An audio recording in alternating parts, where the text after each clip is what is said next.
Abramos nuestras Biblias en el capítulo 19 del Evangelio de Mateo, comenzando en el verso 10. Mateo 19, comenzando en el verso 10.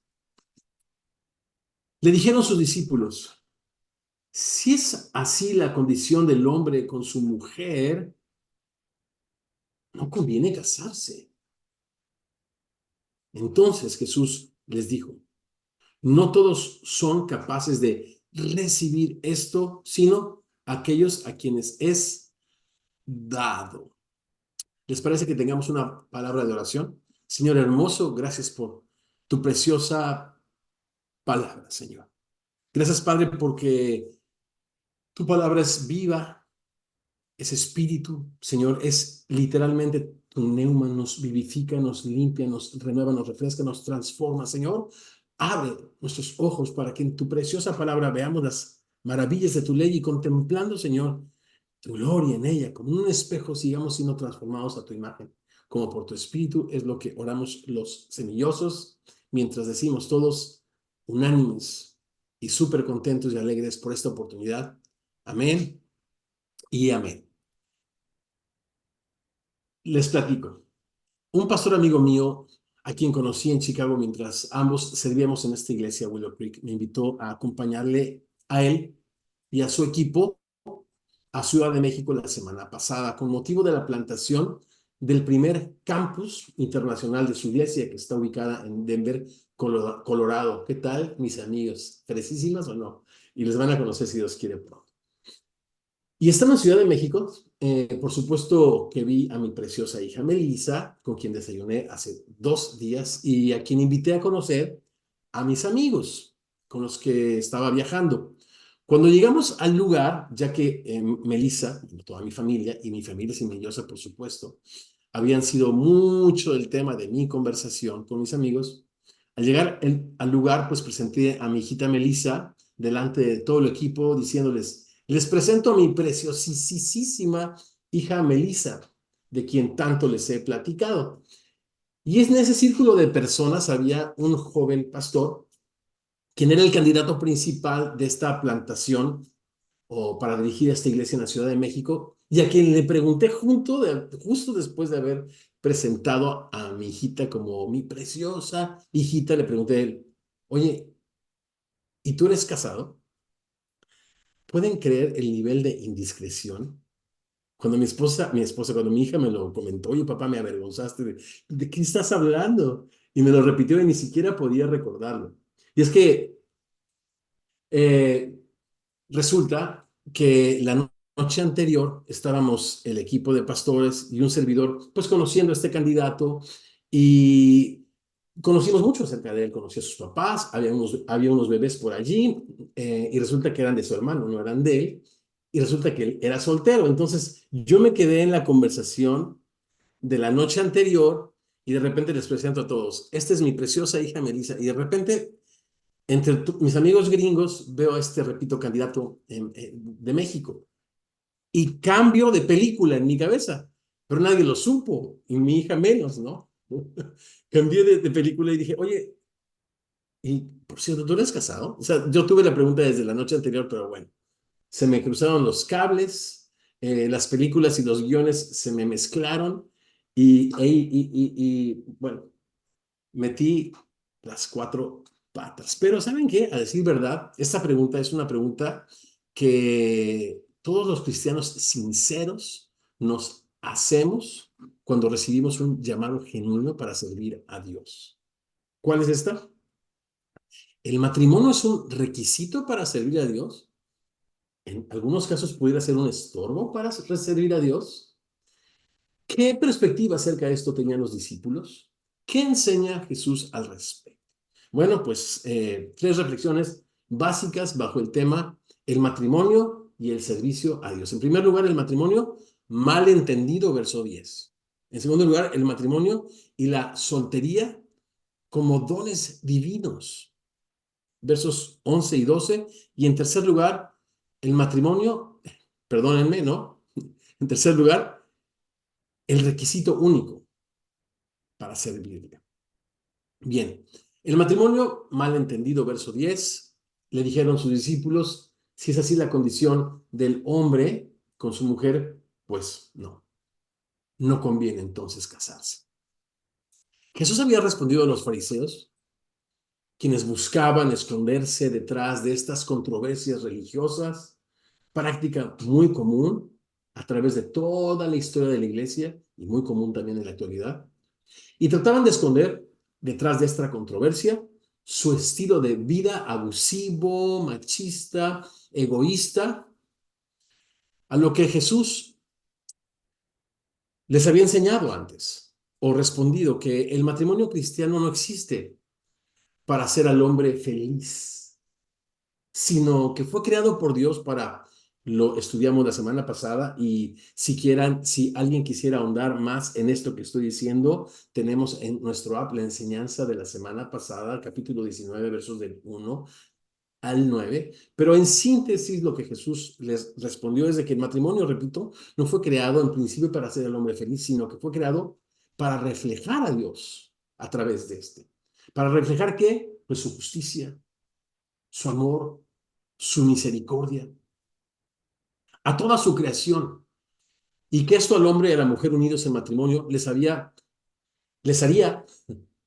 entonces sí, como un subproducto, inmensamente felices, ¿no?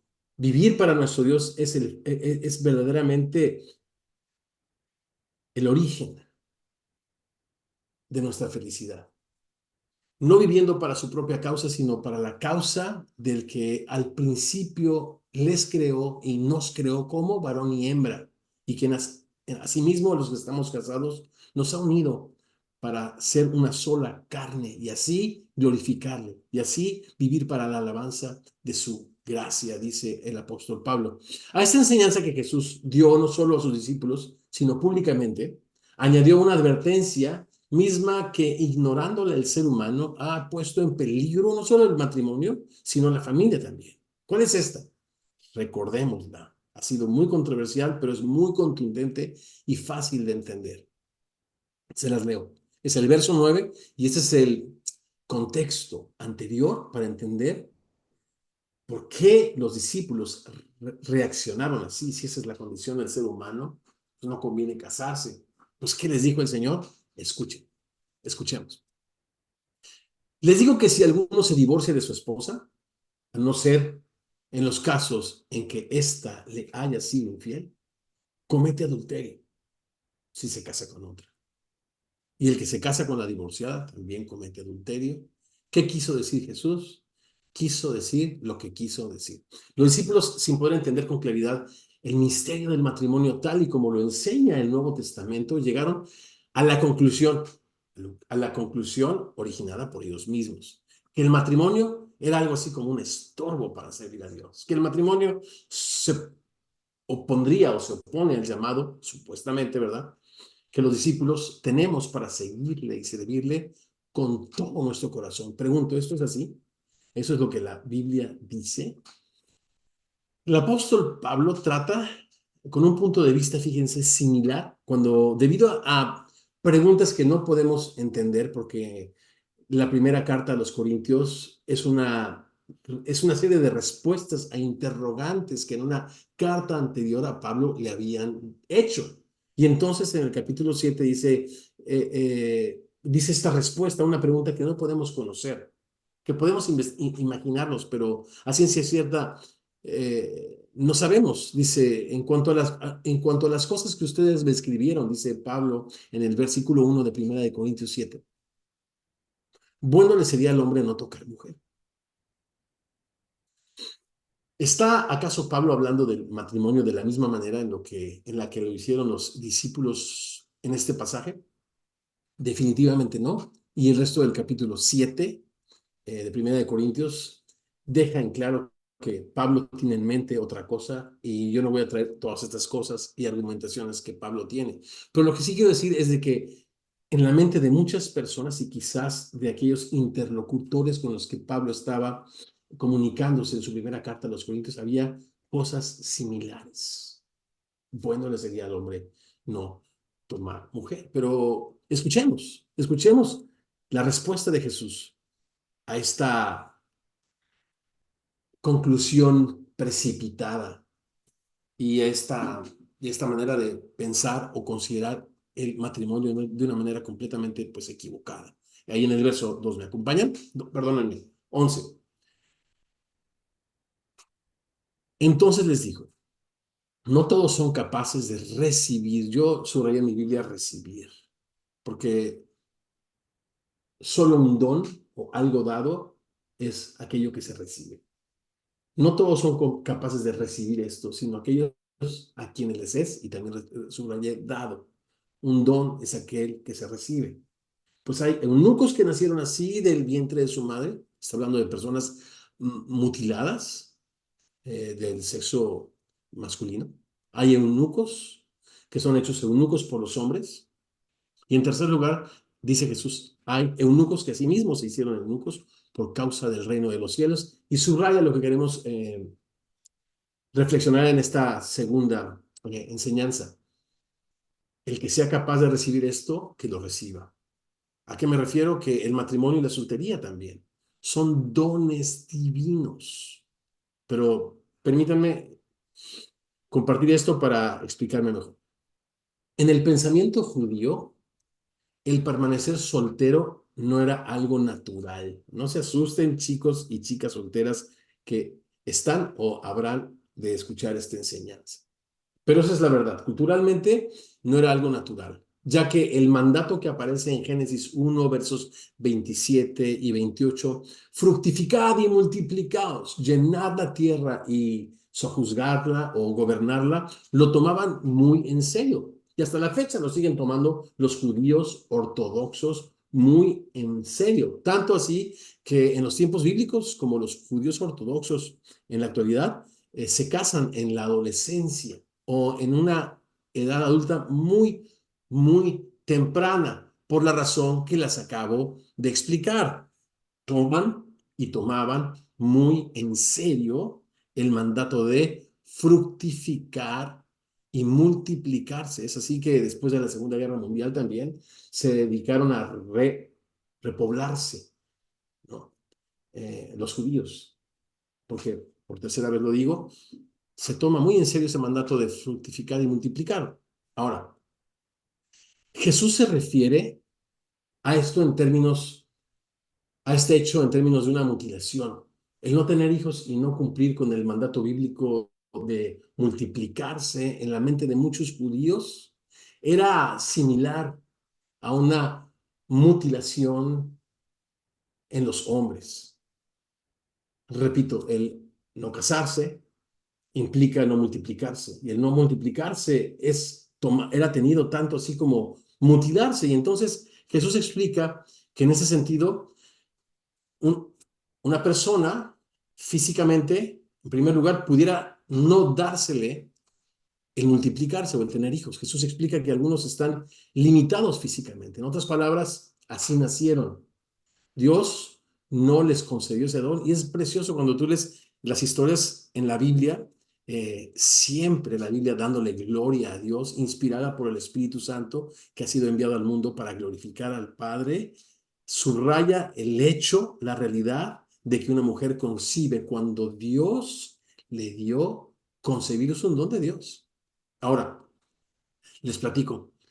A un amigo que aprecio mucho, y esto ya lo he compartido con varios amigos, pero un amigo a quien Dios no lo dotó, porque es un don, ¿no?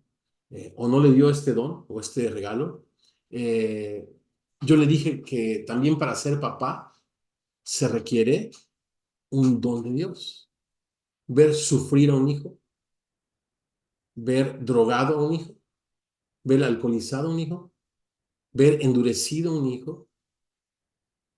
Y como la semana pasada, el día miércoles, conduje el funeral del hijo de una amadísima amiga de nuestra familia y miembro de la iglesia de Semilla de Mostaza en la Ciudad de México, es algo terrible. Ser papá y ser mamá, ahí te encargo. O sea, no van a tener pañales no les es dado tener pañales que cambiar, moquitos que limpiar, pero bro, amigos, hermanos en Cristo, ser papá y ser mamá, eh, se requiere algo mucho más que solo afecto natural para estar presente siempre en la vida de tus hijos. Es un don divino. Y lo digo, te digo por experiencia. Todo lo que dije, lo dije por experiencia. Ahora, Jesús hace referencia ok, por situaciones físicas, pero también por situaciones impuestas por el ser humano, o en este caso por obligación, eunucos, que fueron eunucos hechos por los hombres, personas a quienes no se les da, y llevado esta idea al extremo, con esta idea de eunucos, personas que, como dice Jesús, eh, estas personas que se les obligaba a mutilarse, ya que cuidaban de personajes como reinas, como princesas, como harems, en la antigüedad. En el caso de la reina Esther, ella era cuidada por eunucos, por seguridad de la reina, y estos eran hechos por los hombres, repito, por imposición, no por naturaleza ni por decisión propia. Pero después dice Jesús, hay personas que no se reproducen. Recordemos que la idea del matrimonio y la reproducción en la mente judía son sinónimos, ¿no? Si bien también tenemos en la Biblia enseñanza suficiente que un matrimonio es de dos personas, y dejará el hombre a su padre y a su madre y se unirá a su mujer, y los dos serán una sola carne y punto, ¿no? Repito, en el pensamiento judío, a lo que Jesucristo está interactuando con esta expresión y este pensamiento de estos discípulos, se consideraba el matrimonio eh, y la procreación casi sinónimos. Y entonces Jesús dice, hay eunucos, personas que deciden no casarse, no multiplicarse y fructificar en este sentido físicamente, eh, por causa del reino de Dios, o como lo clarifica Pablo en este pasaje que platicábamos en Primera de Corintios capítulo 7, hablando de los solteros que para tener cuidado de Dios deciden mantenerse así solteros. Pero escuchemos al apóstol Pablo en Primera de Corintios capítulo 7 en el verso 7. Escuchen. Bien quisiera, dice Pablo, yo que todos imitasen mi ejemplo. Él está refiriéndose a su decisión de mantenerse soltero. Más adelante dice, ¿no tengo yo derecho como todos los apóstoles de tener una esposa conmigo? Y él, en ese capítulo 9 renuncia a todos esos derechos. Y él voluntariamente renunció a ese derecho. Y dice ahí en este capítulo 7, verso 7 de Primera de Corintios, bien quisiera que todos imitasen mi ejemplo, pero cada uno, ¿qué significa cada uno cuando tú lo lees en la Biblia? Significa todos, son términos intercambiables. Todos, cada uno, tú y yo, todos hemos recibido un Dios, un don de Dios. Unos de un modo y otros de otro modo. ¿Qué implica esto? Que para estar soltero se requiere un don de Dios, y para estar casado se requiere un don de Dios. Para tener hijos se requiere un gran don de Dios, y para no tener hijos también. ¿Y para qué se nos dan estos dones? Finalmente, para glorificar a Dios, finalmente para servir a Dios. El soltero tiene cuidado de las cosas de Dios, cómo agrada a Dios. En el mundo, el casado tiene cuidado de las cosas del mundo, de cómo agradar a su esposa, pero ambos en el Señor son llamados a vivir como si no estuviesen casados. Ah, qué enseñanza de Pablo. ¿Qué significa esto? Claro que amarse, respetarse, pero no vivir para ellos mismos, sino para aquel que murió y resucitó por ellos. En otras palabras, a los casados que les llama la Biblia a vivir como si fueran solteros es, tengan cuidado de las cosas de Dios, para vivir para su Señor, y encuentren en el servicio de Dios la plenitud y el propósito de sus vidas, porque la vida de todo ser humano es vivir, repito, para la alabanza de la gloria de su gracia. Les pregunto, a los solteros, ¿tienes el don de ser soltero? Yo me acuerdo que a Armani, a nuestro director de alabanza en Orange County, pero sobre todo a nuestro gran amigo y ahora casado con su esposita Esther, le pregunté hace quizás años, porque estábamos enfrascados en oraciones y en conversaciones, y yo le pregunté, oye, Armani, ¿tú tienes el don de estar soltero? Me dijo, no, para nada. Se nota que no, se casó, bendito sea Dios, y ambos sí viven para servir como nosotros a Dios. Pero les digo a los solteros, ¿tienen ese don? Si tu respuesta es sí, es vive tu vida para Dios. Y si no, cásate y vivan su vida para glorificar a Dios. Así que el matrimonio necesariamente no es un requisito para servir a Dios. Para cualquier estado civil se requiere un don de Dios, porque el llamado no es un estado civil específico, sino el llamado es vivir, repito, para la alabanza de la gloria de su gracia. Y el estado civil del ser humano es un vehículo, un medio, una herramienta, una bendición con la cual podemos ser enriquecidos para enfocarnos en nuestro Dios y vivir para el cual entonces es el requisito. Y aquí está la conexión entre esta respuesta, esta enseñanza y la escena siguiente. ¿Me acompañan? Verso 13. Entonces, en ese preciso instante, le fueron presentados unos niños para que pusiese las manos sobre de ellos y orase. Y los discípulos le reprendieron a esos niños. Pero Jesús dijo, dejen que los niños vengan a mí.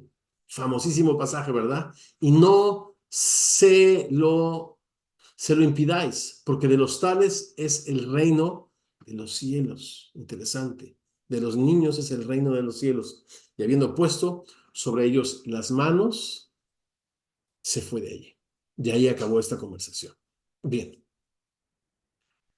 Jesús ya les había dicho a sus discípulos y nos ha enseñado, familia semillosa, en el capítulo 18, en los versos 1 en adelante, de cierto les digo que si no regresan, si no se convierten, si no se vuelven y se hacen como niños, ¿se acuerdan?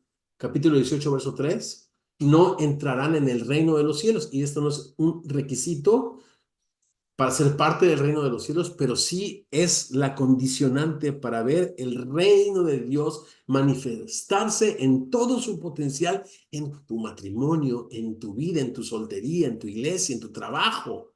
¿Cuál es esta? Convertirnos como niños. Y no está hablando de una manera tierna, bonita, infantil, recordemos, sino que los niños en esa cultura, como lo estudiamos hace algunas semanas, eran débiles, no tenían voz, no contaban en absoluto. ¿Se acuerdan? Jesús, a un Mateo, multiplicó el pan para 5,000 varones.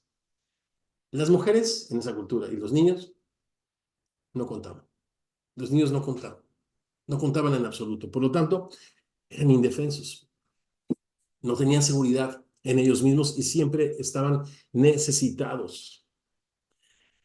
Jesús está llamando nuevamente a sus discípulos, a ti y a mí, a no tener un alto concepto de nosotros mismos en absoluto, sino que que dejemos de abrazar estas falsas expectativas, que dejemos de estas organizaciones piramidales, ¿no? Este liderazgo mal modelado de muchos cristianos, ¿no? Y tristemente transmitido de generación en generación, y nos convertamos en estos niños que ven a los demás como superiores a ellos mismos, que no albergan falsas expectativas, que no dicen de ser de ellos algo, sino que aprende a darle siempre y en todo la gloria a Dios. Esta es la primera bienaventuranza. Bienaventurados los pobres en espíritu, porque de ellos es el reino de los cielos. ¿Cómo está esta promesa ligada a la manifestación del reino de Dios que Jesucristo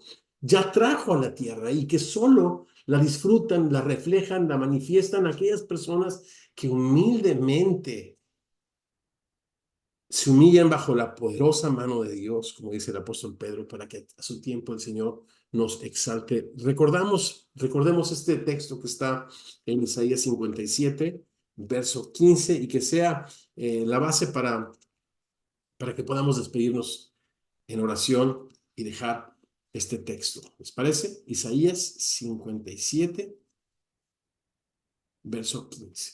Será el verso de memoria para esta semana, con la ayuda de Dios. Porque así dijo el alto y sublime, el que habita la eternidad y cuyo nombre es santo. Dos puntos. Yo habito en la altura y la santidad. ¿Se acuerdan? ¿Dónde se manifiesta el reino de los cielos? En la altura y la santidad. Y con el quebrantado y humilde de corazón. Es interesantísimo ver cuántos pasajes están ligados el reino de Dios, la manifestación misma de Dios y el quebranto de corazón y la humildad de espíritu, mis hermanos. Aprendan de mí, dice Jesús, que soy manso y humilde de corazón.